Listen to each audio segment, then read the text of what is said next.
वो सुन नहीं सकता, वो बोल नहीं सकता। उसने किया तिरंगा ऊंचा, अखाड़े में उसका जवाब नहीं, उसकी प्रतिभा का हिसाब नहीं, लेकिन इनाम के नाम पर चंद मेडल, टूटा फूटा घर और कर्ज लेकर प्रैक्टिस। एक पैसा इसको मिलता नहीं और सब अपना कर्जा करके खुआ रहे हैं बस। जिया न्यूज की मुहिम। सरकार कभी तो सुनिए, गूंगा पहलवान की गुहार। जिया न्यूज में आपका स्वागत है। मैं हूं शरद अवस्थी। सरकार कभी तो सुनिए उस गूंगे पहलवान की गुहार, जिसने न केवल युवाओं का सिर ऊंचा किया बल्कि देश का परचम भी कई देशों में लहराया। वो कुश्ती में गोल्ड मेडलिस्ट है। उसने कई अंतर्राष्ट्रीय प्रतियोगिताओं में मेडल जीते हैं। बाकायदा सरकार भी उसकी प्रतिभा को सलाम कर चुकी है। कमी एक ही है कि जिंदगी ने उसे सुनने और बोलने की शक्ति प्रदान नहीं की। हालांकि उसकी ये कमी उसके रास्ते में कभी रोड़ा नहीं बनी। उसने एक के बाद एक नए नए आयाम स्थापित किए, पर अफसोस उसका हक आज भी उससे वंचित है। इनाम के नाम पर कुछ मेडल्स हैं तो सम्मान के नाम पर टूटा हुआ घर, वादे कई हुए, भरोसे कई जताए गए, लेकिन आज भी वो न जाने किस कोरे कागज की हद में बंधे हुए हैं। यही नहीं, खेलों के महाखेल ओलंपिक्स के योग्य होने के बावजूद उसे कभी खेलों के लिए क्वालिफाई करने का मौका नहीं दिया गया। आज जिया न्यूज पर एक मुहिम चल रही है। मुहिम इस महाखिलाड़ी को महासम्मान दिलाने की, नए और बड़े मौके दिलाने की और देश की सोई हुई सरकार को जगाने की। तो चलिए शुरू करते हैं आज की खास पेशकश, सरकार कभी तो सुनिए गूंगे पहलवान की गुहार। वो सुन नहीं सकता, वो बोल नहीं सकता। उसने किया तिरंगा ऊंचा, अखाड़े में उसका जवाब नहीं, उसकी प्रतिभा का हिसाब नहीं, लेकिन इनाम के नाम पर चंद मेडल, टूटा फूटा घर और कर्ज लेकर प्रैक्टिस। एक पैसा इसको मिलता नहीं और सब अपना कर्जा करके खुआ रहे हैं बस। जिया न्यूज की मुहिम। सरकार कभी तो सुनिए, गूंगा पहलवान की गुहार। कहते हैं मेहनत कड़ी हो, इरादे नेक हो और मकसद साफ हो तो फिर हर कोशिश यकीनन अंजाम का रूप अख्तियार करती है। गूंगा पहलवान की कहानी भी कुछ इसी तरह की है। वो बोल नहीं सकता, सुन नहीं सकता, इसके बावजूद उसने हार नहीं मानी और कुश्ती के मैदान में नए नए कीर्तिमान स्थापित किए। लेकिन गूंगा पहलवान की इस कहानी का एक और रूप है, कमोबेश और पशोपेश वो किसी विडंबना से कम नहीं।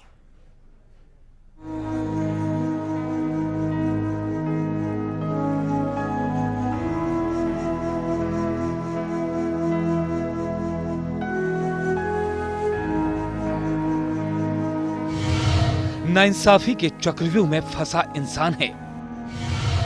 चप्पे चप्पे पर गूंजता अब यही फरमान है। ना जाने कब होगी सही की नई सुबह। टूटते यहां हर रोज अनगिनत अरमान हैं। आवाज से महरूम, अल्फाज से कोसों दूर, आंख मिचौली हर रोज करती एक उज्जवल भविष्य की डोर।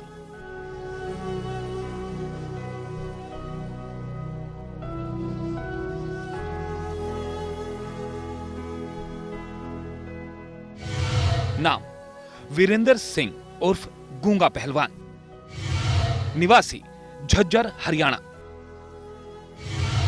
पहचान गोल्ड मेडलिस्ट डेफ ओलंपिक्स।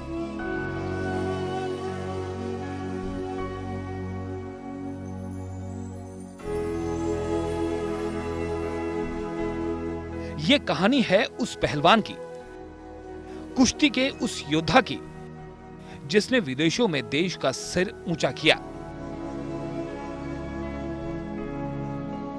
अपनी प्रतिभा से मुल्क का नाम रोशन किया।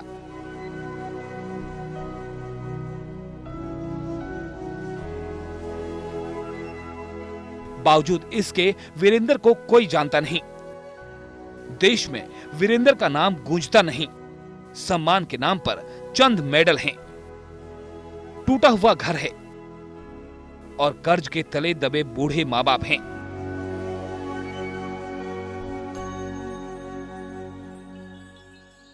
यह कहानी है उस वीर की जो आज भी अपने सही हक से महरूम है। कहते हैं जिस देश में प्रतिभा का सम्मान नहीं, उसे देश नहीं दंश का ही नाम दिया जाएगा। वीरेंद्र की कहानी का मजमून भी कुछ यही बयां करता है।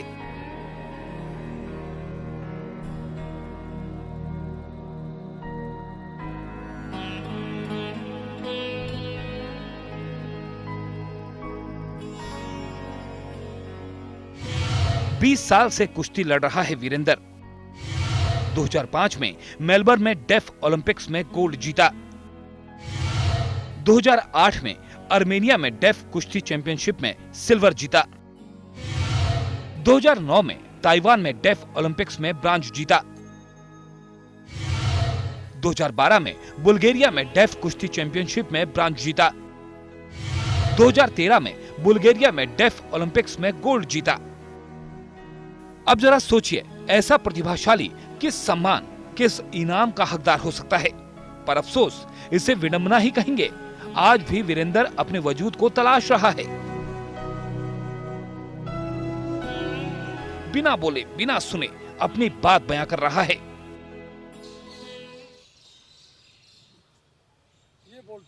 ये बोलना चाहता है, ये अपना भी स्टेटमेंट देता है। नॉर्मल में सबको इतना पैसा मिलता है, गाड़ी हैंडीक्राफ्ट को भी मिलता है और ब्लाइंड को भी मिलता है पैसा, पर डेफ को क्यों नहीं पैसा देते? वो इतना पैसा उनका अपना दिल्ली में मकान है, फ्लैट्स है, गाड़ियाँ हैं, मोबाइल फ़ोन, सब चीज़ की फैसिलिटी है।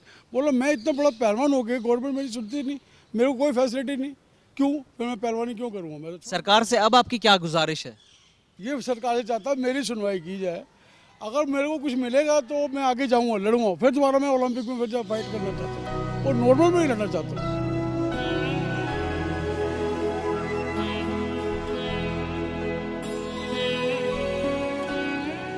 वीरेंद्र की जुबान भी और कान भी यही शख्स हैं। वीरेंद्र के गांव के रहने वाले राम मोहन हर पल साथ रहते हैं। वीरेंद्र के दर्द को करीब से जानते हैं।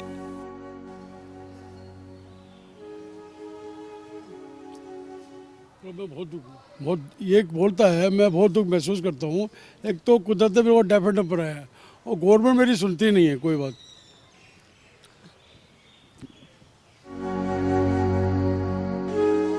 वीरेंद्र के परिजनों की माने तो वीरेंद्र का ना तो हरियाणा सरकार ने साथ दिया और ना ही कुश्ती संघ ने। कई वादे किए गए, कई दफा दावे भी हुए, लेकिन हकीकत के सफे आज भी कोरे ही पड़े हैं। वीरेंद्र के पिता की माने तो हरियाणा के पूर्व सीएम भूपिंदर सिंह हुड्डा ने वीरेंद्र के लिए 5 करोड़ रुपए इनाम देने का वादा किया था, जो आज भी सिर्फ वादा ही है। 5 करोड़ में हैंडीकैप्ट के 5 करोड़ हैं और उसमें हैंडीकैप्ट में बोला गूंगे बहरे का नाम नहीं है तो हैंडीकैप्ट, लेकिन इसका वो कानून सेंटर में भी नहीं है। क्या कारण होंगे इसके पीछे? अब इसके पीछे तो जी सरकार है जाना इस बात का, तो हमने तो इतना ज्ञान तो है नहीं। बाकी हम तो मेहनत करा रहे हैं, खर्चा कर रहे हैं, लेकिन कोई फायदा नहीं मिला हम आज तक। वीरेंद्र के पिता की माने तो अब नौबत ये आ गई है कि कर्ज लेकर वीरेंद्र का खेल जारी है।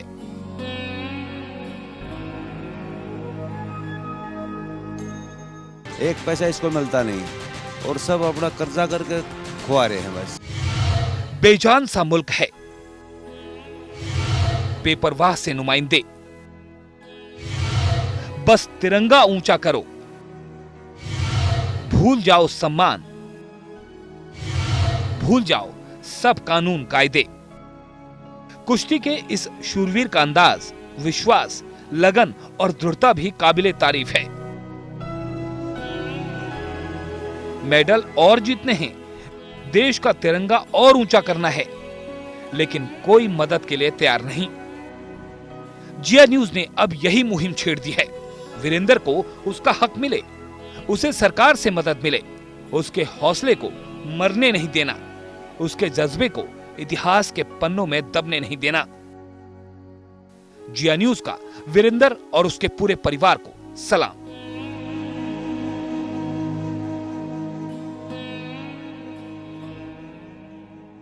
दीपांशु मदान के साथ ब्यूरो रिपोर्ट, जिया न्यूज। सरकार कभी तो सुनिए उस गूंगे पहलवान की आवाज़, उस दर्द को महसूस करने की कोशिश कीजिए। इस पूरे पैकेज को आपने देखा होगा, इस रिपोर्ट को आपने देखा होगा, उस तकलीफ को आपने कहीं ना कहीं महसूस किया होगा, लेकिन सरकार इस तकलीफ को महसूस क्यों नहीं कर रही? दरअसल परेशानी इस बात की है कि जो इस दर्द को बयान कर सकता है, दरअसल वो बोल नहीं सकता, और ये परेशानी है। इस वजह से शायद उसकी आवाज़ पहुंच नहीं रही, लेकिन जिया न्यूज़ उसकी आवाज़ बना है। इस तकलीफ को सरकार तक पहुंचाने का बीड़ा जिया न्यूज़ ने उठाया है, और इस वक्त हमारे साथ स्टूडियो में मौजूद हैं वो तमाम लोग जिन्होंने इस दर्द को बहुत करीब से देखा है, और वो हमें बताएंगे आखिरकार इस गूंगा पहलवान की दास्तान क्या है, वो दर्द क्या है, वो मेहनत क्या है, और किस तरह से इस गूंगे पहलवान ने इस मुकाम को हासिल किया, और वो कहाँ तक पहुँच सकता है, लेकिन उसे आपकी और सरकार की मदद की ज़रूरत है। इस वक्त हमारे साथ खुद मौजूद है वीरेंद्र जी, जो पहलवान हैं, और उनके बारे में आपको बहुत कुछ जान चुके होंगे इस रिपोर्ट को देखकर, बहुत कुछ हम आपको बताने वाले हैं। आपका बहुत बहुत स्वागत। हमारे साथ राम मोहन शर्मा जी भी मौजूद हैं। राम मोहन शर्मा जी दरअसल वीरेंद्र की आवाज़ हैं। वीरेंद्र कुछ सुन नहीं सकते, कुछ बोल नहीं सकते, लेकिन इशारों से अपनी बात कहते हैं, और राम मोहन शर्मा जी उसे तमाम लोगों को बताया करते हैं। हमारे साथ अजीत सिंह जी मौजूद हैं, जो वीरेंद्र के पिता हैं। आपका भी बहुत बहुत स्वागत है, और वो बताएंगे आखिरकार किस तरह से वीरेंद्र इस मुकाम तक पहुंचा और उनकी काबिलियत क्या है। इसके अलावा हमारे साथ अनिल मान साहब भी मौजूद हैं, जो वीरेंद्र के कोच हैं, जिन्होंने उन्हें पहलवानी के तमाम गुर सिखाए हैं, और वो बताएंगे कि आखिरकार इस पहलवान की ताकत क्या है और कितनी ऊपर तक ये जा सकता है। सबसे पहले हम चलते हैं अजीत सिंह साहब के पास। सबसे पहले अजीत जी, मैं आपका अभिवादन करना चाहूँगा कि इतनी परेशानी के बाद, इतनी मुश्किल के बाद आपने अपना सब कुछ न्यौछावर कर दिया अपने बच्चे के करियर को बनाने में। पहला सवाल मेरा आपसे ये है कि आखिरकार कैसे आपको लगा कि वीरेंद्र एक अच्छे पहलवान बन सकते हैं? अच्छे का तो जी बाद में पता चला है अच्छा बना है। जब पहले तो ये बच्चा था, इसके पैर में दाद हो रहे थे, तो मेरा दोस्त इसको दिल्ली ले आया ठीक कराने के लिए। अतः फिर ये हमारी सेवा कराया करता, रोटी बनाया करता, तो सब पहलवान कहने लगे इसको यहीं रखो। तो इसको फिर देखो देख शौक हो गया, और इसने पहलवानी शुरू कर दी छत्रसाल स्टेडियम से। तो फिर इसने वहीं से शौक पड़ाए, और फिर हमारे पास आता रहा, सेवा करता रहा, और वहीं से फिर ये दंगल ज़्यादा लड़ता रहा। गद्दे पर प्रैक्टिस हमने कम कराई, इतना ज्ञान नहीं था हमने। बिल्कुल अजीत जी, जब आप आपके परिवार के अगर बैकग्राउंड की बात करें, इतिहास की बात करें, तो तमाम पहलवान आपके परिवार में हुए। आप खुद एक पहलवान रहे, आपके पिताजी भी पहलवान थे। तो जब आपने पहली बार देखा कि वीरेंद्र आपके घर में आया, और आपने देखा कि बोल नहीं सकते, सुन नहीं सकते, क्या महसूस किया था आपने? और तब आपको लगा था कि क्या वीरेंद्र इतनी ऊपर तक जाएंगे? अब तब तो नहीं लगा था जी, लेकिन ये गांव में दंगला में, मेरे गांव में दंगल हुआ, तो इसने 12 कुश्ती लगातार मारी छोटे बचपन में। तो तब से हमने इसके ऊपर पूरा ध्यान दे दिया, भाई ये तो पहलवान बनेगा। लेकिन पहलवान तो जी पूरा बन गया है वो। बिल्कुल। लेकिन इसको सरकार की ओर से तो कुछ मिल जाता है ही नहीं जी। अब ये कह रहे हैं कानून नहीं है, सेंटर में भी कानून नहीं, हरियाणा में कानून नहीं, तो इसको फिर ओलंपिक में किस लिए भेजते हैं? अब ये तो हमारी समझ से बाहर है। या तो कानून नहीं है तो इसको भेजो मत, बंद कराओ इसकी कुश्ती, कोई गूंगा पैरा नहीं लड़ेगा, कोई खेल नहीं करेगा। और करवा रहे हैं तो फिर इनको इनाम भी चाहिए, कोई तो कानून हो। अब कोई सुननी है ही नहीं जी, सरकार कोई भी हुआ कोई नहीं सुनता। बिल्कुल क्षमता की बात करते हैं कि रियो ओलंपिक जाने का ख्वाब देख रखे हैं, लेकिन दरअसल परेशानियां इतनी बीच में आ जाती हैं, किस तरह के नियम है जो आड़े आ जाते हैं, और एक पहलवान के अंदर काबिलियत होने के बावजूद भी वो उस मकाम तक नहीं पहुंच पाता जिसका वो हकदार होता है। चलते हैं अनिल मान साहब के साथ, जिन्होंने जो रेसलिंग के कोच हैं, उन्होंने तमाम गुर भी सिखाए। अनिल जी, आपने तमाम बड़े पहलवानों को रेसलिंग के गुर सिखाए हैं, और आपके जो सिखाए हुए पहलवान हैं वो अंतर्राष्ट्रीय स्तर में बड़ा अच्छा नाम कर रहे हैं। जब आप कंपेयर करते हैं, जब आप तुलना करते हैं वीरेंद्र की उन महान पहलवानों से, तो आपको वीरेंद्र कहाँ पर दिखाई पड़ते हैं? वीरेंद्र भी बहुत अच्छा पहलवान रहा है जी। हमारे पास ये 8-10 साल का उम्र में आ गया था, और बहुत ही अच्छी प्रैक्टिस करी ने शुरू से ही, और अभी भी बहुत अच्छी कर रहा है। इसने इंटरनेशनल लेवल पे 5 मेडल दिए, उसमें गोल्ड भी है, ब्रॉन्ज भी है, सिल्वर भी है। तो बहुत ही अब इसका मन थोड़ा वो हो रहा है जी अब डाउन, क्योंकि इसके साथ के दो योगेश्वर और सुशील पहलवानों को इसकी उम्र के ही है, उन्होंने मेडल जीते, उनको पैसा भी खूब मिला। हरियाणा गवर्नमेंट ने 2 करोड़ दिए, योगेश्वर को 1 करोड़ दिया, अभी भी 1-1 करोड़ रुपया दिया है उनको। और अभी योगेश्वर मेडल लेकर आया है एशियन गेम में, तो उसको 1 करोड़। तो इसका मन थोड़ा हो, मैं भी ऐसा ही करूं। अब रियो ओलंपिक के लिए वही सोच रहा है कि मैं नेशनल में फर्स्ट आकर कैम में जाऊँ, फिर मैं क्वालिफाई करूँ रियो ओलंपिक के लिए, मैं मेडल ले आऊँ। अब घर की हालत तो इनकी गरीबी है जी। बिल्कुल। इनके फादर है, ये 8,000 रुपये पेंशन लेते हैं, उनमें तो घर का खर्च भी नहीं चलता। ये खुद अपना दंगल लड़ के अपनी कहीं 11,000 की, कहीं 21,000 की कुश्ती लड़के ये अपना पहलवानी का खर्चा उठा रहा है। बिल्कुल, यहाँ पर तकलीफ की बात है कि एक पहलवान के लिए सबसे बड़ी चीज़ होती है उसकी डाइट कैसी होनी चाहिए, वो खाता पीता क्या है, लेकिन वो पैसे आखिरकार आएंगे कहाँ से? एक अच्छा पहलवान होने के बावजूद भी उस पैसे के लिए परेशानी होती है। कर्ज लेकर प्रैक्टिस की जाती है, कर्ज लेकर यहाँ पर खाने पीने की व्यवस्था की जाती है, लेकिन इसके बावजूद भी लगातार कोशिश जो है वो वीरेंद्र की जारी है और वो लगातार इस लक्ष्य को हासिल करने की कोशिश भी कर रहे हैं। अजीत जी, आपसे पूछना चाहूँगा, घर की स्थिति क्या है आपकी? एक पहलवान, आप खुद पहलवान रह चुके हैं, आपके पिताजी पहलवान रह चुके हैं, अब आपका बेटा जो है वो आपका नाम रोशन कर रहा है। एक पहलवान के लिए जो खुराक होती है वो भी बहुत आसान नहीं होती, बड़ी महंगी होती है, तो किस तरह से खुराक वगैरह हो पाती है और कैसे खर्च चलता है घर का? इसके साथ ही दो बच्चे इसकी सेवा के लिए रखने पड़ते हैं, जो समझाओ भी हैं, इसके बादाम पीसे हैं, इसकी सेवा करे हैं, तो पूरा खर्चा करना पड़ा है इसके साथ। और फिर मेरा पैर में फ्रैक्चर है, तो मन भी खाड़े में रहना पड़ा है इसके कारण, तो हमारा डबल खर्चा हो रहा है जी। अब खेती बाड़ी हो रही है, कुछ वहाँ से ले लें, और दूसरा लड़का वो CSM में है, कुछ 5-10 हज़ार महीने की वो दे दे, बाकी वो दंगल लड़ले है। और जैसे हुड्डा साहब ने 11 लाख दिए, ऐसे ही काम चल रहा है जी। बाकी कानून के हिसाब से इसको कोई इनाम ना सेंट्रल गवर्नमेंट ने दिया है ना हरियाणा गवर्नमेंट ने, कोई कानून इनका है ही नहीं। वैसे हैंडीकैप्ट का नॉर्मल के बराबर है, लेकिन डेफ वालों का कुछ नहीं है, तो इससे इसका हर बिल्कुल दिल टूटा हुआ है। और बाकी जो शौक है हमने इसलिए करा रहे हैं, कुछ दे देंगे तो ठीक है, नहीं तो काम चल ही रहा है, कोई दिक्कत नहीं।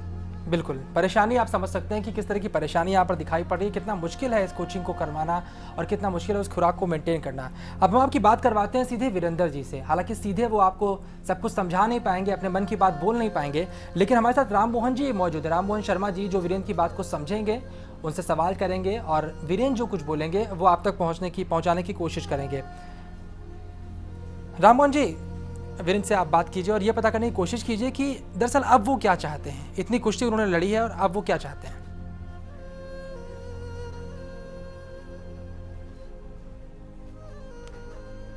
ये कहता मैं और लड़ना चाहता हूँ, आगे करना चाहता हूँ, पर मेरे को कोई फैसिलिटी तो है ही नहीं।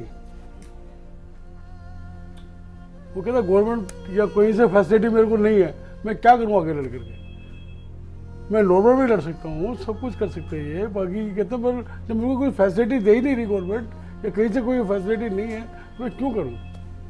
बिल्कुल, मैं वीरेंद्र से ये भी पूछे कि शुरुआत जब इन्होंने लड़ाई की मतलब पहलवानी की तो उनके दिमाग में क्या आया कि आपने घर का माहौल देखकर?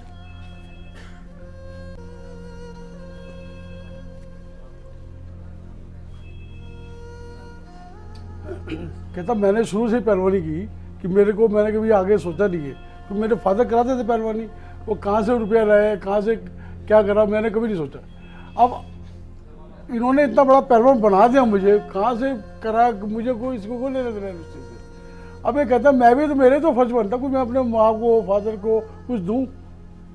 बिल्कुल बिल्कुल, एक बहुत खास भावना यहाँ पर है। जी, आपके पास आने चाहेंगे। यहाँ पर जिस तरह से आपने वीरेंद्र को सिखाने के लिए इतनी परेशानी का सामना किया, आज वीरेंद्र चाहते हैं कि आप तक भी वो कुछ करें। क्या आप अपने बेटे की इस बेबसी को समझ पाते हैं कि बहुत कुछ करना चाहता है आपके लिए लेकिन कर नहीं पाता, और तकलीफ कहीं ना कहीं उसके दिल में? तकलीफ तो जी बहुत ज़्यादा है। इसको अगर जहाँ कैंप लगता है वहाँ इसके 4 महीने इसकी प्रैक्टिस कराई जाए, चाहे नेशनल में जीत का हो या वैसे जैसे भी इसकी प्रैक्टिस करी जाए, तो ये मेरे हिसाब से हिंदुस्तान में किसी से कम नहीं है, नॉर्मल में भी। इसको टाइम चाहिए, खुराक चाहिए, और इतनी खुराक मेरी बस की बात नहीं है जितनी इसको चाहिए। बाकी तो करना तो ये बहुत कुछ चाह है। अब इसका दिल टूटा हुआ है, इसलिए बिल्कुल डाउन पे है। बिल्कुल, जब हम लोग बातचीत कर रहे थे, जो आपने एक बात आई थी कि जब ये कैडेट थे, जब ये जूनियर में थे, जब जूनियर कुश्ती लड़ा करते थे, उस वक्त क्या हुआ था? एक इंसिडेंस था जिसके बाद कहने का वीरेंद्र को काफ़ी तकलीफ हुई। उसमें तकलीफ ये हुई जी, ये नेशनल में फर्स्ट आया था नॉर्मल में सुनने वालों में, और तो इसका कैंप लग गया था जी महाराष्ट्र में। तो वहाँ पर जिस दिन ट्रायल होनी थी, तो वो महाराष्ट्र का जो अध्यक्ष था उसने मना कर दिया, बोला भाई ये सिटी नहीं सुन सकता, ये नहीं लड़ेगा, ये बाहर नहीं जा सकता। तो फिर मेरे को इतना ज्ञान नहीं था, नहीं तो मैं लिखवा भी लेता, उसे भी लिख कर दो। तो फिर इसको कैंसिल हो गया, तो जो इसने हराया था वो बाहर गया। फिर इसके इतनी तकलीफ हुई, तकलीफ तो मेरा इससे ज़्यादा हुई, लेकिन हमारा कुछ सारा चला नहीं।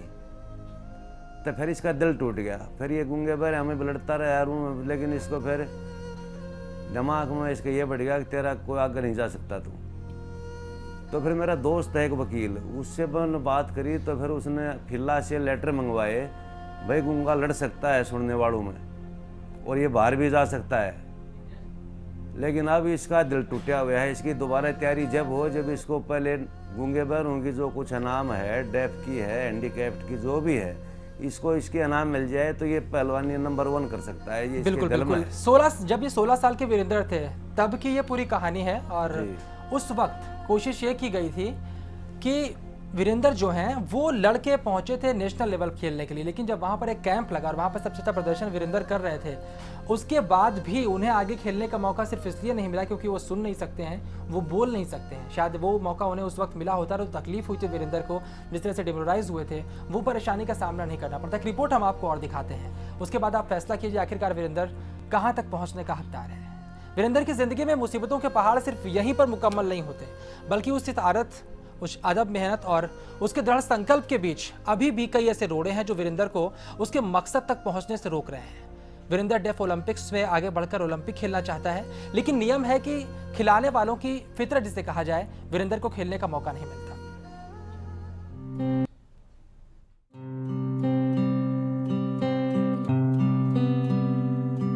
राजधानी दिल्ली से 135 किलोमीटर दूर हरियाणा के झज्जर जिले में सासरौली गांव आता है। यही वो जगह है जहां 32 साल पहले पहलवान अजीत सिंह के घर वीरेंद्र का जन्म हुआ। कुदरत ने न सुनने की शक्ति बख्शी और न ही बोलने का हुनर दिया, लेकिन यकीनन कभी अजीत सिंह ने सोचा ना होगा कि उनका बेटा एक दिन देश का नाम ऊंचा करेगा। वीरेंद्र ने देश का तिरंगा ऊंचा किया, 5 देशों में कई मेडल्स जीते। वीरेंद्र के पिता बताते हैं कि वीरेंद्र 8-10 साल का था जब उसे दिल्ली के मॉडल टाउन स्थित नामी छत्रसाल स्टेडियम में भेज दिया गया। ये वही स्टेडियम है जहां से देश के बड़े से बड़े पहलवान निकले और दुनिया में देश का परचम लहराया। वीरेंद्र का भी भविष्य कुछ यही था। पिछले 20 वर्षों में वीरेंद्र ने यहाँ न केवल कुश्ती के गुर सीखे, बल्कि देश के लिए कई मेडल्स भी लिए। और आज आलम यह है कि इस स्टेडियम का सबसे सीनियर पहलवान वीरेंद्र ही है, जो अब न केवल खुद अभ्यास करता है, बल्कि हजारों पहलवान बच्चों को कुश्ती के गुर भी सिखाता है।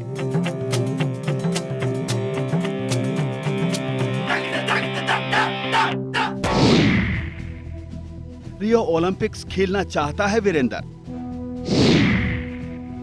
नियम के बावजूद वीरेंद्र को अनुमति नहीं। वीरेंद्र की माने तो वो सुशील कुमार, योगेश्वर दत्त जैसे पहलवानों की तरह 2016 में होने वाले रियो ओलंपिक्स में हिस्सा लेना चाहता है। उसको यकीन है अगर उसे मौका मिला तो वो क्वालिफाई भी कर जाएगा। यही नहीं, जानकार, छत्रसाल स्टेडियम और कुश्ती संघ के नुमाइंदे भी वीरेंद्र को बड़े पहलवानों के फेहरिस्त में मानते हैं, लेकिन अफसोस उसे मौका नहीं मिल रहा। अंतर्राष्ट्रीय नियम की माने तो अंतर्राष्ट्रीय कुश्ती संघ ने साफ किया हुआ है कि किसी भी गूंगे बहरे को उसकी कमी की वजह से ओलंपिक्स में खेलने से नहीं रोका जा सकता। बाकायदा इसके लिए संघ ने स्पेशल रेफरी तैयार करने के भी निर्देश दे रखे हैं। बावजूद इसके भारतीय कुश्ती संघ वीरेंद्र को ओलंपिक्स में खेलने से रोकता आया है। हालांकि जब नुमाइंदे से पूछा गया तो रेफरी वाली बात पर अधिकारी पल्ला झाड़ते तो दिखे, लेकिन कोई सीधा जवाब नहीं दे पाया।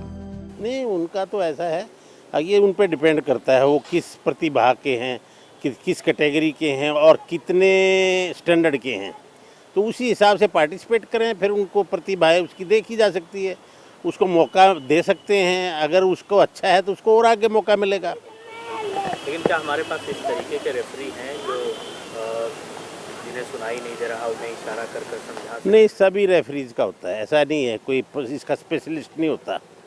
ये हमारे जो अभी जो फीला है, हमारी जो इंटरनेशनल बॉडी, उसके रूल्स हैं। अब सवाल यहाँ ये उठता है कि क्या सच में भारतीय कुश्ती संघ के पास स्पेशल रेफरियों की कमी है? आखिर क्यों संघ वीरेंद्र को ओलंपिक्स में क्वालिफाई राउंड में भी भेजने को तैयार नहीं है? कहीं ये अंतर्राष्ट्रीय मानकों का उल्लंघन तो नहीं हो रहा? रियो ओलंपिक्स को अभी 2 साल बाकी हैं।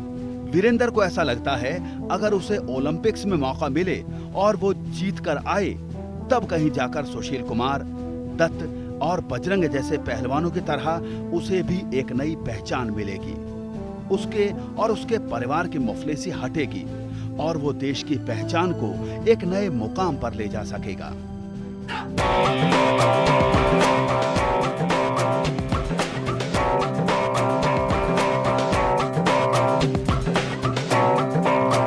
दीपांशु मदान के साथ ब्यूरो रिपोर्ट, जिया न्यूज। तो रियो ओलंपिक तक पहुंचना वीरेंद्र का सपना है, लेकिन इस सपना की आड़ में परेशानी क्या आ रही है, बातचीत करते हैं अनिल जी से। अनिल जी, रियो ओलंपिक जाना चाहते हैं, क्या वीरेंद्र रियो ओलंपिक जा सकते हैं? आपको क्या लगता है? आप कोचिंग देते हैं इनको, आप खेल इनका देख चुके हैं, क्या लगता है कि इतनी काबिलियत है ओलंपिक जाके भारत का नाम रोशन करें? अब वीरेंद्र गुंगा के मन में फिर आए कि मैं फिर और ज़्यादा मेहनत करूं और सुशील और योगेश की तरह मैं रियो ओलंपिक से मेडल लाऊं। उसके लिए इसने पहले तो स्टेट होती है, हमारी स्टेट में पोजीशन लेनी पड़ेगी, फिर नेशनल में जाना पड़ेगा। नेशनल में इसने फर्स्ट, सेकंड, थर्ड, फोर्थ में आना पड़ेगा। फिर ये कैंप लगता है हमारा, कैंप के लिए इसका सिलेक्शन होगा जी तो चारों में। फिर वहाँ ट्रायल होती है, ट्रायल के बाद पहले तो हमारी एशिया चैंपियनशिप होएगी, फिर वर्ल्ड चैंपियनशिप होएगी। जो एशिया का गोल्ड मेडलिस्ट होगा वो रियो ओलंपिक के लिए टिकट मिलेगा। जो वर्ल्ड के पहले फर्स्ट 6 होंगे उनको रियो ओलंपिक का टिकट मिलेगा, जब ये ओलंपिक लड़ सकता है रियो ओलंपिक।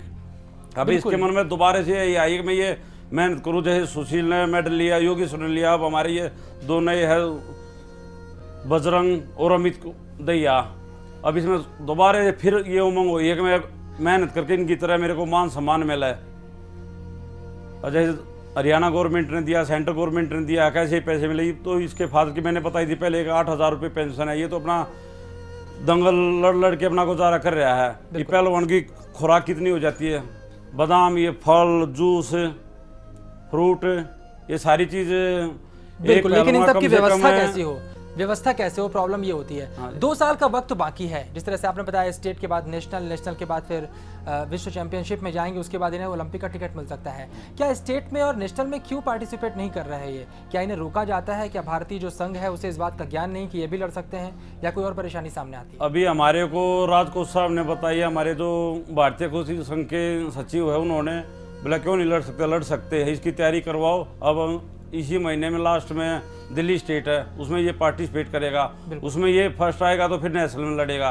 नेशनल में की पहले 4 पोजीशन आती है, उनका कैंप लगता है जी, फिर उसको आगे के लिए मौका दिया जाएगा। बिल्कुल, काबिलियत आप देखते हैं और अब शुरुआत भी वो करना चाहते हैं, लेकिन परेशानी ये है कि क्या वाकई भारतीय जो कुश्ती संघ है वो इसकी इजाजत देता है, और क्या वो जा पाएंगे, उन्हें आगे बढ़ाने का प्रोत्साहन देते हैं, या फिर ये कहा जाता है कि सुन नहीं सकते इसलिए परेशानी वहां पर बाद में आएगी, इसलिए हम नहीं जाने देंगे। हम आपसे बात करेंगे किस तरह की परेशानी आती है जब कोई सुन नहीं पाता और बोल नहीं पाता कुश्ती लड़ते वक्त, लेकिन पहले हम बात करने की कोशिश करते हैं वीरेंद्र से, वो क्या सोचते हैं रियो ओलंपिक को लेकर। राधा मोहन जी, आप वीरेंद्र से ये पूछे कि जब रियो ओलंपिक की बात होती है तो क्या वो सोचते हैं कि ओलंपिक तक जाना है, क्या करना है, कैसे करना है, क्या उनके दिल में है?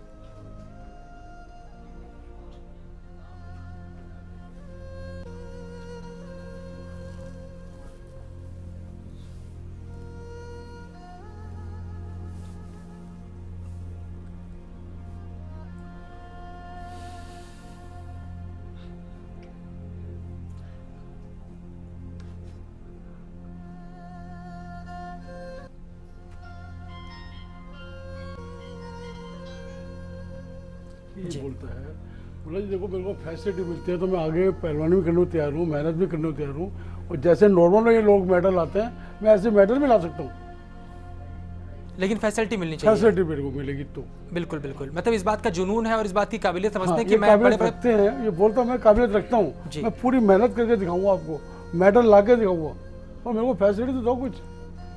क्या फैसिलिटी, मेरे को फैसिलिटी है ही नहीं इसको। बिल्कुल, अभी हम कुछ तस्वीरें देख रहे हैं जिसमें जब इन्होंने ओलंपिक्स में मेडल जीते, गोल्ड मेडल किया, तो खुशी देख रहे थे, इनके हाथ में तिरंगा था और ये घूम रहे थे, उस वक्त इनके चेहरे पर खुशी दिखाई पड़ रही थी।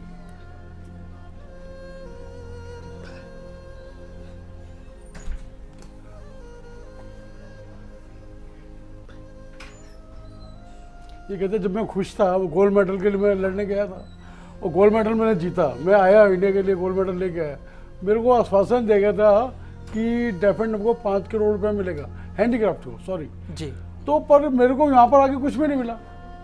बिल्कुल, वो खुशी तो थी और कहीं ना कहीं जब प्रदर्शन किया उसके बाद ये भी लगा कि हो सकता है कि कुछ बहुत अच्छा हो जाए, लेकिन ऐसा हो नहीं पाया। ऐसे हो नहीं एक बार हम अजीत जी के पास चलते हैं। अजीत जी, आपने भी अपने बच्चे को जब देखा होगा कि तिरंगा लेकर घूम रहा है और कहीं ना कहीं गोल्ड मेडल हासिल किया, तो एक दिल में जो आपने एक पहलवान को तैयार किया तमाम मुश्किलों के बावजूद, खुशी आपके दिल में भी हुई होगी। लेकिन जब जो आश्वासन दिया गया वो पूरा नहीं हुआ तो तकलीफ भी उतनी ही हुई होगी। आश्वासन तो दिया जी, लेकिन इसका तो कानून ने मना कर दिया, बिल्कुल सेंटर ने मना कर दिया, हरियाणा गवर्नमेंट ने मना कर दिया, कोई कानून है ही नहीं। अब जी एक वीरेंद्र की बात नहीं है। अब मैंने अखबार में पढ़ा था हफ्ता पहले कि 50 लाख गूंगे हैं हिंदुस्तान में। अगर इनका कोई कानून सरकार बनाती है तो ये गाँव में धक्के नहीं खाएं, गाँव में बड़ी बुरी हालत होती है गूंगे बहरों की, कोई नहीं पूछता इनको, शहर वाला तो कोई पढ़ा लेता है।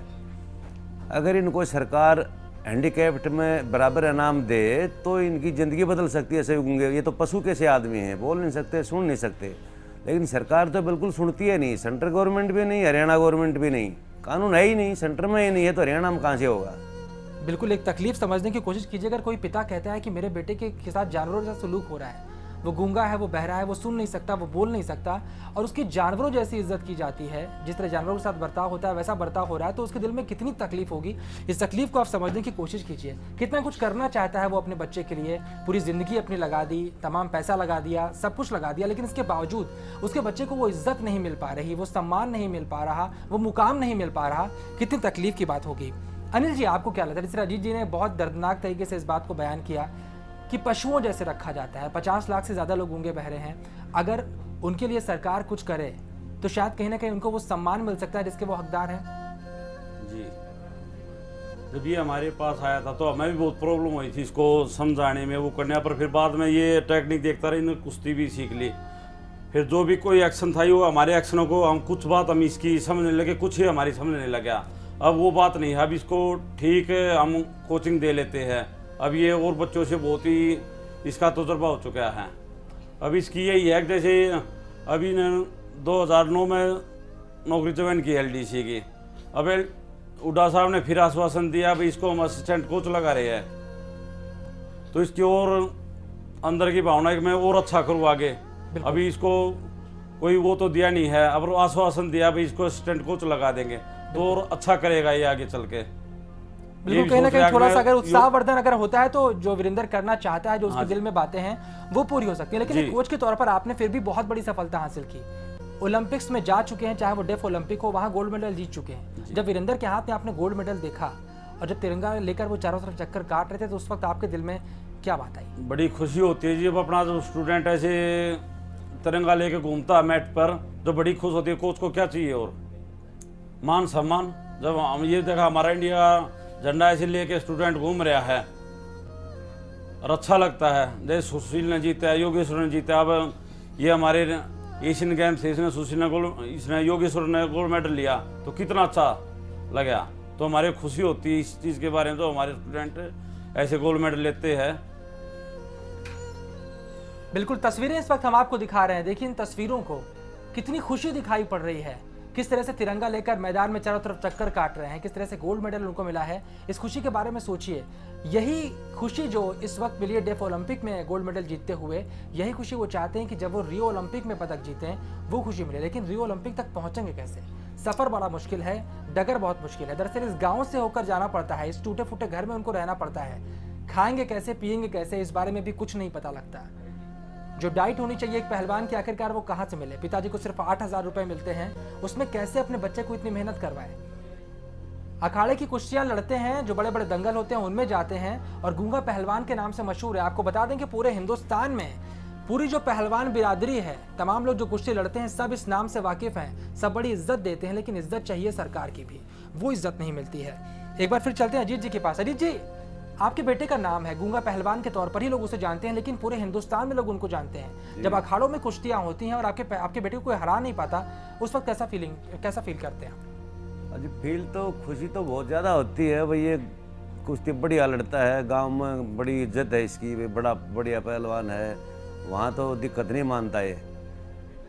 लेकिन इसको गद्दे वाली बात पे जब ये ओलंपिक में मेडल लाया है तो इसके पूरी ये मन में थी कि जैसे सुशील का सम्मान हुआ, योगेश का सम्मान हुआ, तेरा ऐसे ही सम्मान होगा, सरकार करेगी।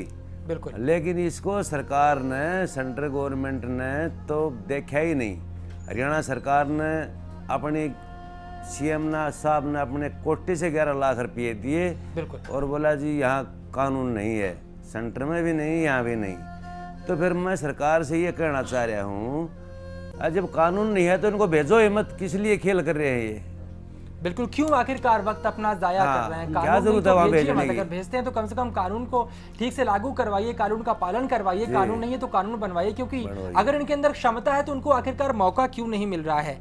अनिल जी, आपके पास आते हैं, क्या लगता है आपको, जब क्षमता है तो मौका आखिरकार क्यों नहीं मिला? अंतर्राष्ट्रीय कानूनों की बात करें तो जो रिसर्च जीआई न्यूज ने की थी, जो बातें हमने मालूम की, उसके मुताबिक अंतर्राष्ट्रीय नियम ये कहते हैं कि अगर ये बोल नहीं सकते, सुन नहीं सकते, इसके बावजूद भी इनको मौका मिलना चाहिए, इनके लिए स्पेशल रेफरी रखने चाहिए। अनिल की फाइट देखो जी, जैसे सुशील और योगेश की फाइट, आप ये फाइट देख रहे थे, वैसी फाइट है। इसी कोई कम जान थोड़ी नहीं लगती इसमें, बल ताकत इतना ही लगता है जितना और पहलवानों का लगता है। तो इनको भी ये पूरी मान सम्मान मिलना चाहिए जी, हम तो ये कह रहे हैं। बिल्कुल, अंतर्राष्ट्रीय नियमों की हम बात कर लेते हैं थोड़ी देर के लिए। क्या अंतर्राष्ट्रीय नियम इस बारे में बाधक हैं कि ये जाके रियो ओलंपिक नहीं पहुंच सकते, या फिर अंतर्राष्ट्रीय नियम जो हैं वो कहते हैं कि ये जा सकते हैं? ये अब हमारे सचिव जी ने कहा, WFI के राज सिंह जी को साहब ने बताया है, बोले अभी जा सकता है। तो उसके लिए हमारे को ये मैंने पहले बताया जी, पहले स्टेट होती है, फिर नेशनल होता है, नेशनल में फिर ट्रायल होती है, उसके बाद एशिया चैंपियनशिप का गोल्ड मेडलिस्ट होगा, उसको टिकट मिलेगा। रियो ओलंपिक का जो हमारी वर्ल्ड चैंपियनशिप होगी, उसके पहले 6 पहलवानों को रियो का ओलंपिक टिकट मिलेगा। उसके बाद क्वालीफाई टूर्नामेंट होते हैं, ओलंपिक क्वालीफाई, जो उसमें क्वालीफाई करा उनको टिकट मिलता है। बिल्कुल, अनिल जा सकते हैं। लेकिन फिर आपने शुरुआत की है राज्य स्तर की बात की, जब ये लड़ने के लिए गए थे, हम 16 साल की उम्र की बात करते हैं, जब ये गए थे महाराष्ट्र में लड़ने के लिए, जिस तरह से भी इनके पिताजी बता रहे थे, उस वक्त आखिरकार भारतीय ओलंपिक संघ ने, जो भी वहां पर लोग थे, क्यों आगे नहीं जाने दिया? जो इनसे हार रहे थे उनको आगे बढ़ा क्यों दिया? क्या उस वक्त नियमों की जानकारी नहीं थी, इस वजह से इनके साथ पक्षपात हुआ? तो जो ये अजीत जी कह रहे हैं, महाराष्ट्र के जो अध्यक्ष है, उन्होंने इनको आउट कर दिया उस कैंप से, तो उनको जानकारी नहीं होगी इस चीज़ की। तो इन्होंने तो पूरी लड़ाई लड़ी, जो इससे हारा हुआ वो भेजा फिर वहाँ पे बाहर। बिल्कुल, जाहिर सी बात है, 16 साल की उम्र में अगर इनके साथ न्याय हुआ होता तो शायद आज कहानी कुछ और होती। और इतने बड़े स्तर पर पहुंचने के बाद अगर किसी को आगे खेलने का मौका नहीं मिलता तो उसका दिल जरूर टूट जाएगा। एक बार फिर से हम वीरेंद्र से बात करते हैं, 16 साल पहले देखते हैं क्या हुआ था और उस वक्त क्या उनके दिमाग में चीज चली थी। राममोहन जी, ये तमाम कहानी आप भी जानते हैं कि 16 साल पहले किस तरह से लड़ने के लिए गए थे, वहां पर अपना स्टेट टॉप किया था और जो कैंप लगा था वहां भी सबसे अच्छे पहलवान ये थे। लेकिन इसके बावजूद इनको आगे बढ़ाने का मौका नहीं दिया गया, इनको रोक दिया गया। क्या वीरेंद्र के दिल में बीती थी उस वक्त, वो कहानी आज तक इनको याद है?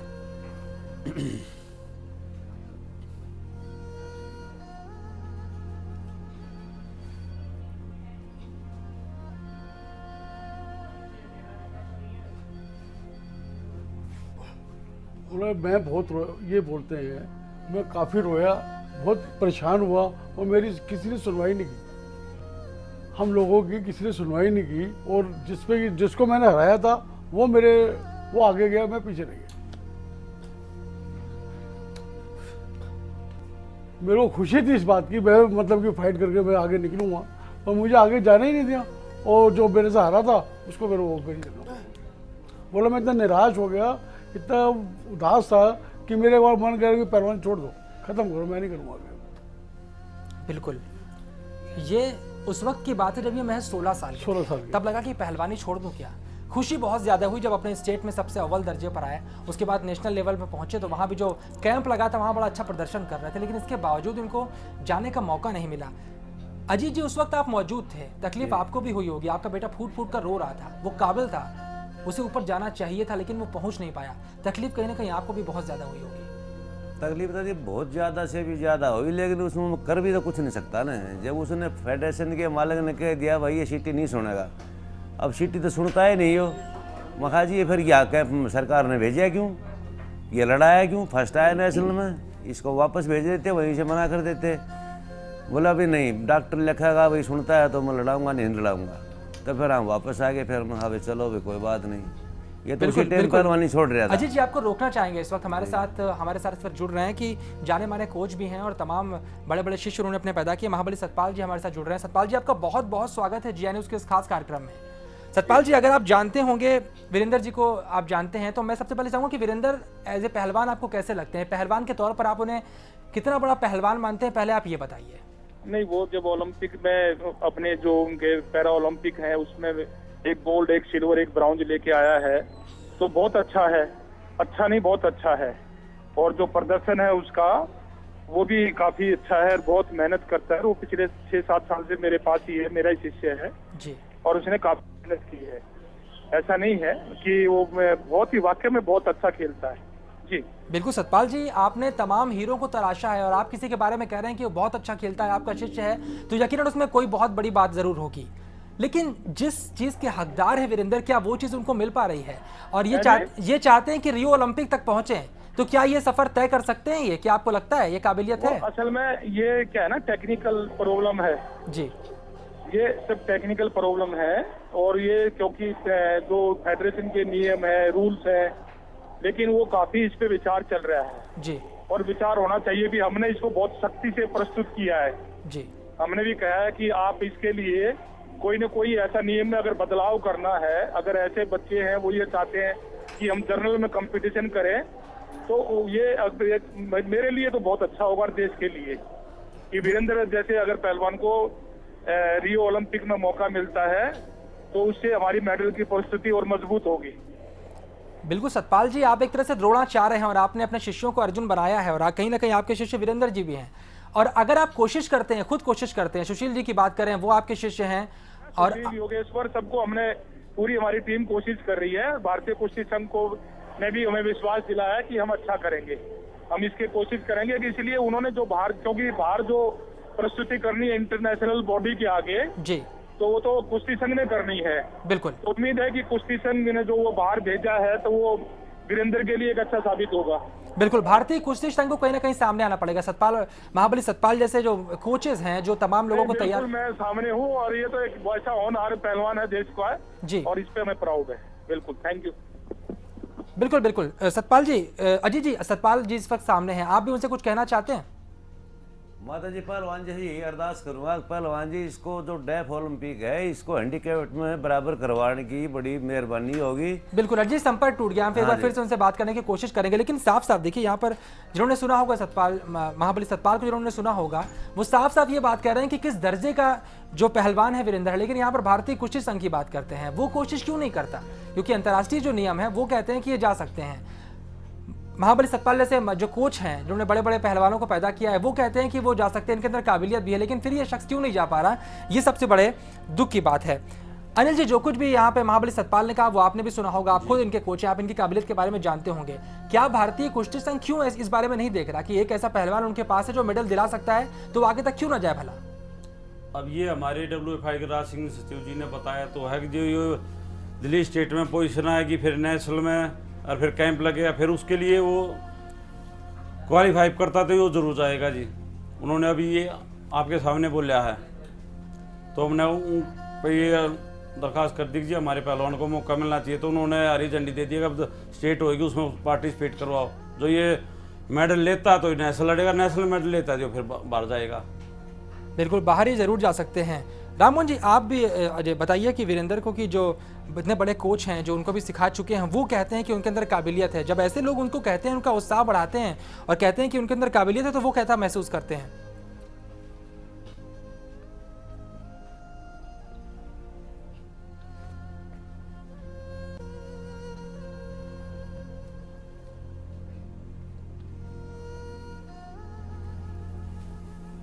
तो मैं खुश रहता हूँ जब इनकी बातें सुनता हूँ, मेरे को अंदर से खुशी मिलती है।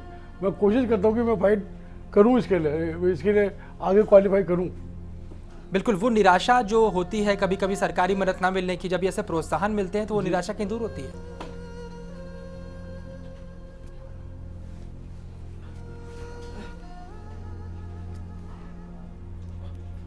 बोलो, जब वो बात सुनता तो मेरे को खुशी होती है, जब वो मेरे को कोई फैसिलिटी की बात होती है तो मेरे को तकलीफ होती है। बिल्कुल, फैसिलिटी क्यों नहीं मिल रही है? बिल्कुल। एक खास बात और, सुशील कुमार इतने बड़े पहलवान हैं, गोल्ड जीत चुके हैं, भारत का नाम रोशन कर चुके हैं, और वीरेंद्र भी उनसे कुश्ती लड़ चुके हैं और हारे नहीं हैं।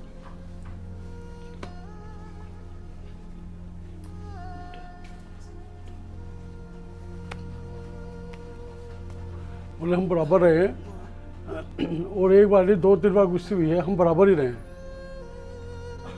बिल्कुल, सुशील जैसे महान पहलवान भी वीरेंद्र अगर उनसे जीते नहीं तो वीरेंद्र उनसे हारे भी नहीं है। कहीं ना कहीं इस तरह आप देख सकते हैं कि तमाम जो कुश्ती की प्रतियोगिताएं होती है उसमें कई बार सुशील कुमार से इनका आमना सामना भी हुआ है।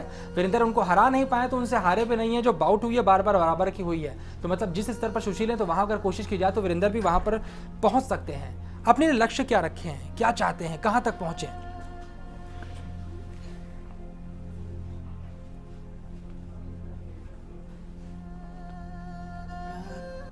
मैं चाहता हूँ मेरा नाम पूरे उसमें हो और मैं हाई लेवल तक पहुँचना चाहता हूँ और जो और भी मेडल कोई बचता है तो वो भी लेना चाहता हूँ।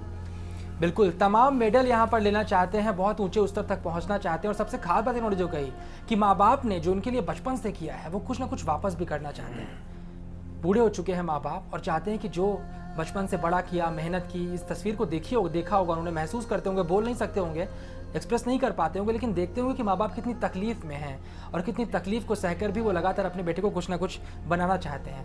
ये बहुत खास बात है।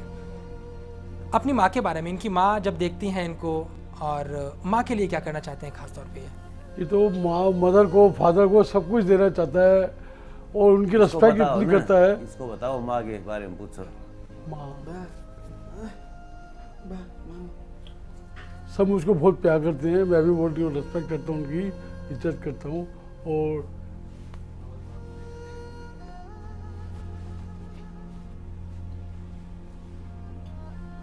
मेरे को जितनी फैसिलिटी मिलेगी मैं उनके लिए मतलब किसी को उपलब्ध करना चाहता हूँ। बिल्कुल, जो कुछ भी हासिल होगा कुश्ती से वो माँ को समर्पित है, पिता को समर्पित है, ये एक बेटा चाहता है। लेकिन इसके बीच में जो रोड़े हैं वो कहीं ना कहीं सरकार दूर कर सकती है। हरियाणा में नई सरकार आने वाली है, पुरानी सरकार ने जो कुछ किया, जो कुछ करने का वायदा किया था नहीं कर पाई, क्या नई सरकार इनके बारे में कुछ सोचेगी? ये भी सबसे बड़ा सवाल है। जो नुमाइंदे आने वाले हैं, जो नए मुख्यमंत्री बनने वाले हैं या पुराने मुख्यमंत्री फिर दोबारा आने वाले हैं, ये शायद तय होगा आने वाले वक्त में। लेकिन क्या वो नई सरकार इनके बारे में कुछ करेगी, इनके बारे में सोचेगी? हरियाणा के तमाम जो पहलवान हैं, तमाम जो खिलाड़ी हैं, विश्व स्तर पर अपना नाम कर रहे हैं, क्या वीरेंद्र उन नामों में शुमार हो सकता है? ये भी सबसे खास बात है। लेकिन इसके लिए सरकार को सोचना जरूर होगा। राममोहन जी, वीरेंद्र को कुश्ती के अलावा और क्या पसंद है?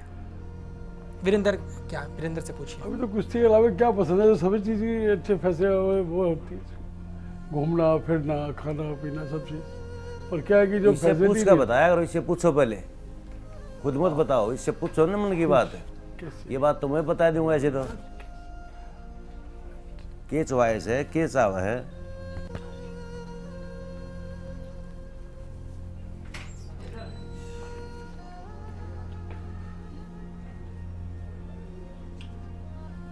ये तो वही जो मैं कहता हूँ वही करें। ये कहता है मेरे को अगर सब कुछ फैसिलिटी मिलेगी मैं सब कुछ करने को तैयार। बिल्कुल, कुश्ती के अलावा भी बहुत कुछ पसंद है इनको, लेकिन यह है कि फैसिलिटी तो मिले, पहले उस मुकाम तक पहुंच तो पाए। अजय जी, आपसे जानना चाहेंगे, एक बेटा है आपका, है क्या पसंद है इसके? कुश्ती के अलावा कुछ और है कि जीवन में सिर्फ कुश्ती ही कुश्ती है? कुश्ती पसंद है जी, बाकी कुछ नहीं इसके पसंद, ना मेरी पसंद। बिल्कुल, जब अपने बेटे की बेबसी देखते हैं, जिन्होंने जिनसे बात अभी राधा मोहन जी ने की और पूछा इनसे कि क्या करना चाहते हैं नाम कमा के, तो सब कुछ माँ और पिता के चरणों में समर्पित करना चाहते हैं। क्या फील करते हैं अपने बेटे के बारे में? बहुत कुछ करना चाहता है आपके लिए। फील तो जी सारी फील होती है, फिर फील करने से भी कुछ नहीं होता ना। अब इनका कोई कानून नहीं है तो फिर इसको तो कुश्ती कराना ही बेकार है। इसको तो मैं वैसे ज़बरदस्ती इसके पीछे लग रहा हूँ। मगर जहाँ कभी न कभी कानून बन जाएगा, अगर बन जाएगा तो ठीक है, नहीं तो फिर किसी वकील तो पूछा है, कोई न कोई तो कार्रवाई करनी पड़ेगी जी। अनिल जी, आपको क्या लगता है कि अभी हम महाबली सतपाल से भी बातचीत कर रहे थे, वो भी कहते हैं कि वो भी कोशिश कर रहे हैं, सुशील भी कोशिश कर रहे हैं, सब लोग जानते हैं इनको, सब लोग जानते हैं काबिल कितने हैं। क्या कभी ऐसा वक्त आएगा कि ये कानून बन जाएगा और तो तमाम परेशानियां हैं वो परेशानियां नहीं होंगी? ये लड़ाई लड़ेंगे। अब अगली ये चुनाव है, अगली सरकार आएगी, मोदी जी देश में इतना अच्छा काम कर रहे हैं तो हम इसकी एप्लीकेशन भी वहाँ लगाएंगे। ये कौन सीएम आता है, कौन करता, अपनी पूरी कोशिश करेंगे, इसके लिए लड़ाई लड़ेंगे। बिल्कुल। राममोहन जी, मोदी जी की बात यहाँ पर की अभी निर्माण जी ने, क्या वीरेंद्र मोदी जी को जानते हैं और मोदी जी से क्या कहना चाहते हैं?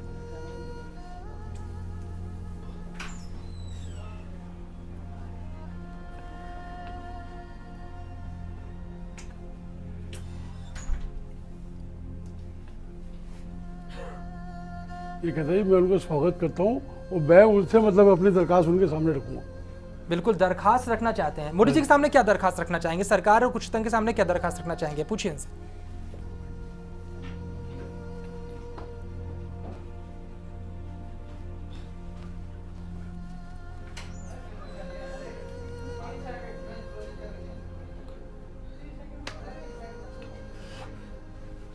यही कहता है, ये एक्चुअल में क्या है कि वही कहता मैं मतलब कि अपने लिए जो भी मतलब मैं कहना चाहता हूँ उनसे वो मैं कह के वो कहूँगा और आगे वो जो भी मेरे को रास्ता बताएंगे वो मैं करूँगा। बिल्कुल नरेंद्र मोदी से वीरेंद्र मुलाकात करना चाहते हैं, अपना जो दर्द है उनके सामने बयान करना चाहते हैं, जो परेशानियां उनके सामने आती हैं मोदी जी के सामने भी बोलना चाहते हैं। कोशिश जिया न्यूज़ भी करेगा कि मोदी जी से इनकी मुलाकात करवाए।